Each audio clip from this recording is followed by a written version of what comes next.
Olá pessoal, eu sou o Fernando Rocha, esse é o nosso Saúde e Bem-Estar, programa que fala sobre saúde, qualidade de vida e que está começando agora.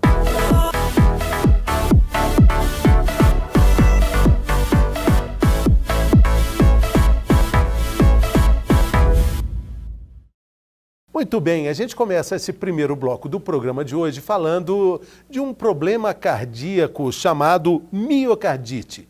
É um problema que, dependendo do caso, pode tornar o paciente mais restritivo, principalmente a atividades esportivas, principalmente se forem atividades esportivas de forma profissional. Talvez para um atleta olímpico esse seja um grande problema. A gente vai falar sobre isso com alguém que vive tudo isso no dia a dia. Vive de uma forma prática, mas também com muita iniciativa, com autocuidado e com um otimismo fantástico. A gente vai conversar agora com a triatleta olímpico e educador físico, Diogo Sclebin. Tudo bem, Diogo? Está aqui conosco, já participou da Olimpíada do Rio de Janeiro, Olimpíada de Londres, triatleta. Assim, saúde maravilhosa, mas que tem um relato para a gente para falar sobre um problema cardíaco que atinge milhões de brasileiros no mundo todo, né, Diogo? Bem-vindo. Correto. Acho que é a principal. Olá, boa tarde. Boa tarde, bom dia, boa noite. Depende para quem estiver assistindo. Estamos no tempo da internet, Eu sou triatleta profissional há 23 anos, então inicialmente eu pratico triatlo por saúde, acabei me tornando um atleta profissional.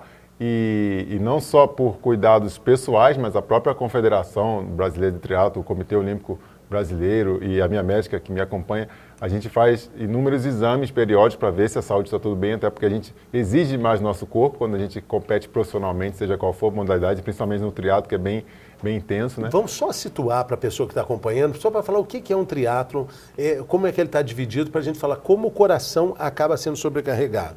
O triatlo envolve 3 modalidades, sempre começando com a natação. O triatlo olímpico são 1.500 metros de natação, geralmente águas abertas, né? Ou em lago ou em praia. Aí na sequência a gente parte para a bicicleta, são 40 quilômetros e termina com a corrida 10 quilômetros. Isso gira em torno de 1h50, 2 horas os primeiros atletas. Há também o triatlo Ironman, que é uma competição envolve essas 3 modalidades, mas uma distância bem maior. São quase 4 quilômetros de natação, 180 quilômetros de bicicleta e 42 de corrida. Uma maratona. Para terminar, fecha com uma maratona. Então, uma exigência física e emocional muito grande. Você já fez essa prova algumas vezes? Fiz. Ano passado em Cozumel, no México, e em Florianópolis. Eu participei do Ironman, então assim, mas já tenho mais de 500 provas no currículo, mais de 100 provas internacionais, mas todas elas, a maior parte delas, na distância mais curta. Quando você percebeu que alguma coisa estava errada? Eu vinha perdendo performance ao longo do ano de 2023, então eu via que tinha alguma coisa errada. Eu não imaginaria que pudesse ser o coração, porque eu já venho fazendo exames periódicos há anos. Então, meu coração e meu pulmão sempre foram o meu motor, minha parte principal e muito bem trabalhado. Então, eu não imaginaria que pudesse ser algum problema por aí. Achei que pudesse ser até de cabeça, de motivação e tal. Mas comecei a fazer uma série de exames e logo foi diagnosticada essa miocardite, que é uma inflamação, é como se o músculo estivesse cansado das atividades e talvez em decorrência de ter voltado a treinar muito cedo, porque o atleta também tem a mania de achar que é super-herói, que fica doente, mas pode treinar mesmo assim.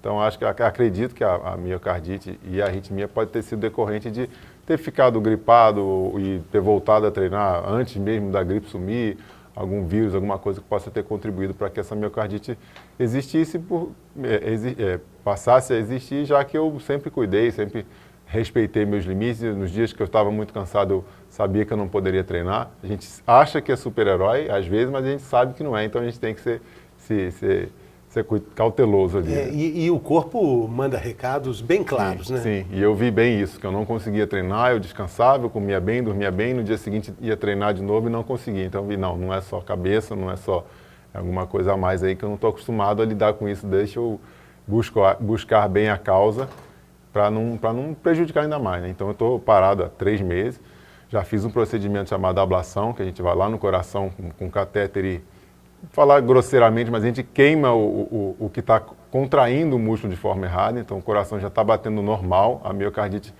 parece que já também foi eliminada e a arritmia também a arritmia é bem nítida, já está bem curada, digamos assim. Então, em breve, coisa de 10, 15 dias, eu devo estar já treinando novamente. Não é incomum o histórico de atletas que têm problemas cardíacos, tem o Diniz, né, que faleceu, era um problema que ele tinha já há muito tempo, ele já tinha dado declarações, estou falando do João Paulo Diniz, né? João Paulo ou João Pedro? João Paulo Diniz. João Paulo Diniz, filho que faleceu, filho do Abílio Diniz. Ele deu algumas entrevistas falando do problema dele, né? Ele sabia, ele era conhecedor, ele que criou o NAR, né, o Núcleo de Excelência no Esporte em São Paulo, então ele fez muito pelo esporte, acho que principalmente pelo triatlo nacional. Ele é muito incentivador. Núcleo de Alto Rendimento lá em Santo Amaro, em São Paulo, onde eu tive a honra de treinar para participar da UTMB lá em Mont Blanc. Eu não sou da sua patente, não, eu sou um recruta nesse time. Mas o NAR é um negócio fantástico, que ajuda seleções diferentes, como de beisebol do Brasil, enfim, e atletas que estão começando. Mas o que o João Paulo sempre falou, que ele tinha esse problema, ele sabia, tinha consciência disso. Sim. Mas tratava e tal, mas assim, a paixão pelo esporte era muito, muito aflorada. Então, ele, mesmo sabendo do risco, acho que ele quis ir monitorando, achou que poderia não acontecer. No futebol tem o Washington, Coração Valente. Sim, do Fluminense. Você é torcedor do Fluminense. Eu, como tricolor, sei bem quem é. Ele também foi miocardite? Não sei exatamente o que foi, mas era um problema no coração e ele tá... Ele teve que parar. Ele teve que parar de forma precoce. Tem um jogador do Cruzeiro também que parou. Madurinho, depois você olha para mim, vou falar durante o programa aqui, um jogador do Cruzeiro que parou também por causa de problema cardíaco. Tivemos, infelizmente, o Serginho do São Caetano, que é um jogador também que morreu em campo lá no Morumbi. Ou seja, atletas normalmente precisam desse cuidado maior, né, Diogo? E acaba que os atletas são diagnosticados com miocardite, muito também porque eles são testados, assim, acho que talvez aí fica até um recado para a população, que assim, por que os atletas muitas vezes eles são diagnosticados com algum problema no coração? Porque eles são testados, eles são avaliados, coisa que grande parte da população não é. Então, às vezes uma pessoa que é sedentária ou não pratica atividade, ela acaba que só vai prestar atenção no coração quando ele realmente já não está mais batendo, né? Então, assim, acaba que os atletas às vezes são diagnosticados porque eles têm esse cuidado com a saúde e diagnosticando de forma precoce, no caso de uma miocardite, é completamente reversível. Eu tenho a pretensão e o interesse e o desejo de voltar a competir profissionalmente em breve. Maravilha, na torcida por você. Como é que está a sua cabeça? Como é que você está encarando isso? Como é que você está entendendo essa pausa? Eu entendo que assim, alguns médicos até falaram, você tem que parar e tal. Tentaram me convencer de uma forma assim, é muito importante isso, você tem que parar. Eu fui facilmente convencido porque eu vi que era a minha saúde que estava em risco. A gente sabe, a gente tem uma competição em vista, a gente está inscrito numa prova, a gente tem passagem aérea comprada, mas quando envolve a sua sobrevida, fica mais fácil de entender que não, realmente eu tenho que parar. Tem sido difícil na parte emocional, assim, psicológica, eu faço esporte desde 16 anos, desde 15 anos. Então, eu nunca fiquei um período tão longo, praticamente 3 meses, sem fazer atividade nenhuma. Agora eu voltei a caminhar, mas caminhadas pela rua, sem pegar grandes... Nem caminhar você podia? Nem caminhar podia. O ideal era quanto menos o coração bater, melhor. O coração está cansado, então quanto mais carga eu der a ele, pior. Então, quanto menos ele bater, melhor. E meu batimento já é extremamente baixo. E os remédios que eu estou tomando, alguns deles, fazem com que o batimento ainda diminua ainda mais. Então, eu chego a pegar abaixo de 40 várias vezes, até acordado e dormindo. Chega às vezes a baixar de 30. O coração do atleta ele bate mais devagar, né? Porque cada batida nossa, um coração bem treinado, ele consegue ejetar sangue assim bastante. Então, assim, além do volume e da força com qual o coração bate, ele consegue irrigar bastante do corpo que está em repouso. O que é um mecanismo de economia, né? Sim, ele trabalhando em stand-by ali, ele já consegue atender a demanda do corpo, caso o corpo esteja em repouso, né? Mas para você, essa rotina forçada de um cuidado, né, que chega de forma surpreendente, foi muito radical, né? Me fala como era a sua rotina antes do diagnóstico. O que você acordava, um dia normal? Hoje, por exemplo, é uma segunda-feira em Belo Horizonte. Hoje, no dia que a gente está gravando. A gente está gravando hoje aqui por volta das 4 horas da tarde. O que você já teria feito hoje? Provavelmente 2 modalidades. O meu treino, ele gira em torno de 25 a 30 horas semanais de atividade física. Então hoje você já teria corrido? Já teria corrido de manhã. Quantos quilômetros? O treino de corrida fica em torno de 80 km por semana, o que dá 4 sessões de 20, mais ou menos. Você teria corrido 20 km 20 km e teria nadado de 3,5 a 4 km. Então, 3.500 metros, isso. É 20 km de corrida. Isso. E veio aí, tá legal, cansado? Não, não está cansado. E tem gente que não consegue trocar o elevador pela escada. Né? O Madurinho aqui pega o elevador todo dia. Você subiu de elevador ou de escada? Eu subi porque eu estou não, ainda você segurando hoje, a onda. Claro. Caso contrário, viria de... Sim. Inclusive, isso foi outra grande mudança na minha vida recente. Por eu fazer as coisas muito a pé, muito ativo fisicamente, eu não podia carregar compras. Então, eu fiz uma viagem recente com a esposa e no aeroporto, ela levando a bicicleta dela, empurrando o carrinho, e eu me sentindo até mal. Imagino. Porque eu não poderia ajudá-la e porque eu não deveria. Então, as pessoas olhavam ela levando todas as bagagens, tirando tudo dentro do carro, e eu parado do lado, assim, sem fazer nada, até emocionalmente eu estava abalado ali. Eu imagino, Diogo. Mas olha só, dá para você que está acompanhando a gente aí também, imaginar uma pessoa que às 4 horas da tarde, um dia de semana qualquer, já teria corrido 20 quilômetros, né, corrida, e nadado 3.000 a 4.000 metros na piscina. Aí é obrigado a parar com tudo. Nem andar. Para tentar identificar não. Resolver o problema. Né? Sanar o problema. Mas tem é um preparo interessante tão grande quanto. Emocional, um preparo de cabeça, assim, para aguentar isso. Mas, assim, é pela saúde, então, e o interessante é que é completamente reversível, como eu mesmo falei, que em breve eu estarei nas pistas novamente competindo. Então, isso dos problemas, ainda mais sendo do coração, a gente, quando houve problema de coração, a gente fica até um pouco com medo, né, de levar a óbito e tudo mais, mas é um problema que hoje, com a medicina, a gente consegue também resolver e voltar a ter uma vida normal. Agora, uma coisa é você, né? Sua predestinação, sua vontade. E o seu entorno? Sua mulher, como é que é? Sua mãe, seu pai? Como é que a família cuida disso? Principalmente os mais velhos não têm muito esse interesse que eu volte às pistas. Assim, a esposa, ela entende, o meu sonho de ser atleta profissional é dela também, é o sustento da família também. Mas, assim, meu sogro, minha sogra, meu pai e minha mãe, eles já não incentivam a minha prática como um atleta profissional mais nessa modalidade. Falam, você já chegou onde você queria, você não tem mais idade para isso, vamos destinar agora a atenção e a energia para ser treinador, cuidar das crianças, dar as minhas aulas, né, minha orientação quanto aos atletas que querem ser, ou emagrecer, ou serem atletas profissionais. Então, voltar a energia para os alunos e deixar de ser atleta profissional. Isso é a sugestão deles. Porque eu estava falando aqui sobre os casos, né? O nosso competentíssimo Madurinho, Garganta de Ouro, você ainda vai ouvir muitos gols do Fluminense narrados pelo nosso grande Madurinho, Garganta de Ouro. O volante Diego do Cruzeiro em 2013 se afastou. O Adilson, que também é volante do Atlético, em 2019, cardiomiopatia hipertrófica. Aquela cena triste, né, do jogador da Dinamarca, o Eriksen, que ele teve um infarto em campo, aquela queda dele ali, é uma coisa que, né, mata a gente também aos poucos, né, mata um pouco, né. E o Lucas Leiva, do Grêmio, que teve alteração no ritmo cardíaco, todos tiveram que abandonar o esporte. Por isso, os mais velhos chegam para você e falam, poxa, Diogo, cara, não vai, você não vai. A gente acaba sendo teimoso, né? Não, eu quero, é a minha vida, esse tempo parado, eu várias vezes, a minha lamentação é, será que eu vou conseguir voltar a ter a emoção de competir e vencer? Às vezes, a gente, claro, penso muito na sobrevida, na minha longevidade, mas a emoção que eu senti quase que a vida inteira, competindo, perdendo, vencendo, isso eu queria voltar a sentir. Então, a gente fica sempre com essa cabeça. Enquanto eu tiver energia, enquanto o coração estiver batendo, eu quero destinar esse batimento a isso. Mas, claro, eu só vou executar, eu só vou largar numa competição após os médicos terem me liberado. Mas olha, a gente segue torcendo por você, mas torcendo também para que tudo seja feito de acordo com a possibilidade, né, com tranquilidade. E eu tenho certeza que você vai ter essa mesma força em algum momento da sua vida, quando você tiver que aí realmente parar, e de ensinar essas pessoas a conquistar algo que você já conquistou também, né?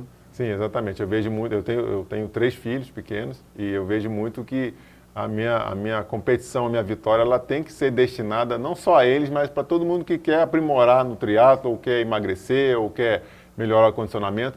que durante grande parte da vida eu competi para vencer para mim, assim, eu quero ganhar. E depois de um tempo eu vi, como sendo professor de educação física, sendo pai de 3 e tal, que a vitória não pode ser somente para mim, ela tem que gerar um legado, um aprimoramento, um ganho para a sociedade, principalmente para os que estão ali à minha volta. Mas, por outro lado, quando você consegue condicionar um atleta, que nem atleta era, uma pessoa comum, né? Ter condição de disputar uma Olimpíada de Nova York, uma Olimpíada de Berlim, uma uma maratona. Cara, a satisfação deve ser muito grande, sim. né? Eu tenho visto bem isso hoje, na minha profissão também de treinador, de ver o êxito do aluno e eu ver que eu estou participando disso e estou contribuindo para que ele tenha êxito, seja, como eu falei, emagrecimento, maratona, baixar o tempo, Race Across America. Isso é muito legal, muito gratificante ver que a minha contribuição como treinador, com a experiência que eu tive ao longo desses anos competindo, serve muito para contribuir para o objetivo de cada um. Porque a luta é com você, né? Sim. Quando você está ali enfrentando essas provas, assim, que cansam só da gente falar as quantidades, os números, é inconcebível achar que alguém pode correr uma maratona depois de ter nadado quantos quilômetros? 3.800 metros de natação. 3.800 metros de natação, depois de ter corrido 180 quilômetros de bike, você disputar uma maratona, de jeito nenhum dá para imaginar. Mas se você condicionar, a luta tem que ser vencida com você mesmo. Né? Até durante o treinamento, a gente nunca chega perto dessa distância. De propósito? Porque é uma distância muito sacrificante, né? A gente juntar essas 3 modalidades, que para um atleta profissional ela dura em torno de 8 a 9 horas, é muito exaustivo. Depois de um Ironman a gente fica alguns dias, quase um mês, meio que mal, assim. Então o treinamento já é exaustivo, longe de ser igual a uma competição. Por isso que um atleta, quando compete Ironman, ele faz 2, 3, 4 provas ao longo do ano, no máximo, até para conseguir recuperar e treinar para uma próxima. É bem exaustivo, mas assim, a satisfação pessoal, a gente fala que é mais do que uma pós-graduação, concluir um Ironman, porque é um aprimoramento. Sim, mas para uma pessoa que estava numa vida sedentária, que não conseguia dar uma volta em torno do quarteirão de casa, que consegue fazer uma prova de rua de 5 quilômetros, ela vai ter uma satisfação muito parecida com a sua. Sim, mas aí a gente vai sempre querendo algo a mais, né? Quando você completa uma de 5 km, você quer de 10, quer de 21, quer 42, a gente quer sempre... É um degrau acima. Não que a distância mais longa seja algo mais vitorioso, mas assim, os desafios vão mudando ao longo da vida. Né? Sim, os desafios vão mudando e é bom que isso aconteça, né? Senão a gente deixa de ter os desafios. E muita gente também condiciona a corrida a esse estado flow ali, né? Que você chega na sua dinâmica pessoal ali, que ali você aguenta, você ganha perna, pulmão, cabeça, coração. E isso é algo que hoje eu estou voltando a ter essa sensação, já que eu estou conseguindo, estou podendo dar as minhas caminhadas. Hoje eu caminhei 10 quilômetros em 2 períodos, um de 4 de manhã, dei uma aula e depois mais 6 quilômetros à tarde. E é nesse período em que eu... Foi escondido ou estava todo mundo sabendo? Estou podendo, tá liberado. Assim, desde que o batimento não passe de 100, assim, mas 100 batimentos por minuto é algo que para mim já seria uma corridinha ali. Eu estou bem longe de atingir esses 100, que segundo a médica é algo que eu posso passar o dia inteiro ali. Isso também é uma dica importante de condicionamento físico, né? Quanto mais baixo, como que a gente falou, né? Tem gente que sobe uma escada já dá 112. Sim. Eu estou caminhando, tem hora que eu pego o batimento, o relógio ele já afere bem o batimento, quer dizer, era para ele aferir bem o batimento, mas muitas vezes ele está ali no mau contato, ou às vezes o batimento está tão baixo que ele não está aferindo tão bem. Eu prefiro eu mesmo colocar uma mão no peito, uma mão no pescoço e medir ali. Então várias vezes ele está ali 75, 70, caminhando. A maioria das pessoas sentadas já está a 75, sem fazer esforço nenhum. Então meu batimento é muito baixo, até por conta também dos remédios que eu venho tomando, que é para deixar ele mais zen. Sim. E aí, a sua perspectiva, a gente está hoje em agosto, final de agosto em Belo Horizonte, sua perspectiva, você falou que já tem passagem até comprada para... Não tenho passagem comprada ainda para competição nenhuma, mas assim, eu tenho interesse sim, em já começar a estudar calendário e tal para... Não iam te deixar comprar uma passagem? Não é. A confederação, a própria organização... Não, eu estou falando do seu entorno ali, a família. Quem tá perto não vai deixar, e eu também ainda não quero, mas assim, eu quero estar liberado e e saudável para conseguir treinar e competir e voltar à vida normal. E aí seu objetivo é o quê? O que seria? Eu quero ainda fazer o Ironman Brasil, que acontece no final de maio, todo ano em Florianópolis. Não sei se esse próximo eu já estarei apto a ter uma boa performance. 2024, final de maio. Vamos ver, os próximos 2 meses vai dar para ter uma boa noção de como vai estar a minha, não digo performance, mas a minha capacidade física, assim, de voltar a treinar e talvez até para fechar a carreira como atleta profissional. Tá, esse é o objetivo. Sim, focar final de maio, se não for desse ano de 2024, que seja 2025. Maravilha. E depois aí também pensar nesse legado de ajudar as pessoas, de dar essa força, essa vitória que a gente carrega e que a gente só tem que descobri-la, né?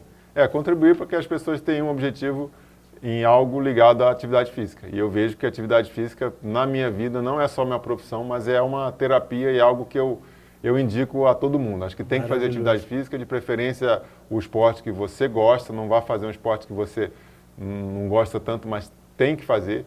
E isso eu tenho sentido mais ainda nesses últimos 3 meses em que eu não posso fazer nada. Então eu vejo que realmente a atividade física ela liberta, acho que, de qualquer problema e além de promover a saúde. Que dica você daria para quem está nesse dilema? Que não encontrou a sua atividade física e tem um ponto de começo ou isso é muito pessoal? Não, acho que tem que ir para a rua, tem que ir para clube, tem que, de preferência, praticar atividade física com alguém parceiro, uma atividade física prazerosa para aquela pessoa. Tem gente que odeia malhar, tem gente que ama malhar, tem gente que adora praticar atividade sozinho, tem gente que só faz se for em grupo.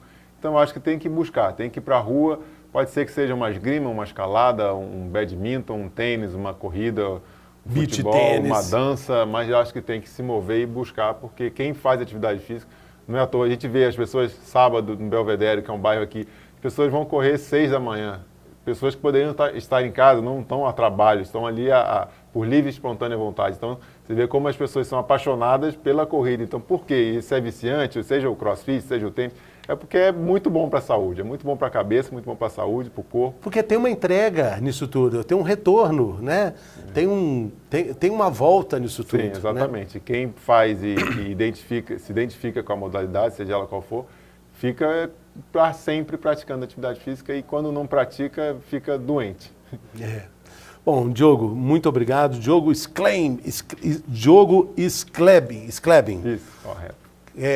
Atleta olímpico, Olimpíada do Rio de Janeiro, Olimpíada de Londres e também um grande cara que tem esperança, que tem muito otimismo, que você consiga realizar esses planos. Sim. E vamos combinar uma volta aqui depois que você, depois de Floripa, você vir por aqui, tá bom? Sim, muito grande abraço para você. Eu que agradeço e galera, pratiquem atividade física. É isso aí. A gente faz um rápido intervalo e daqui a pouco a gente está de volta.